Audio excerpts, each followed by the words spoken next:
پہلے نبی کریم صلی اللہ علیہ وسلم کی دنیا میں آمد سے پہلے اللہ کا قانون اور قاعدہ یہ تھا، جو جس نبی کا اقرار کرتا، اس کا کلمہ پڑھتا، ان کی شریعت کے مطابق چلتا، وہ ہدایت یافتہ۔ لیکن جب اللہ نے اپنے حبیب کریم جناب محمد الرسول اللہ کو بھیجا،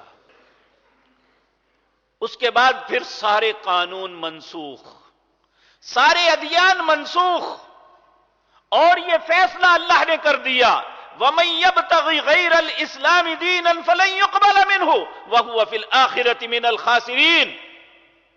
اب اسلام کے علاوہ کسی بھی دین کے اندر کوئی بھلائی تلاش کرے گا تو اسے نہیں ملے گی۔ بھلائی کہاں سے ملے گی؟ اسلام کے اندر۔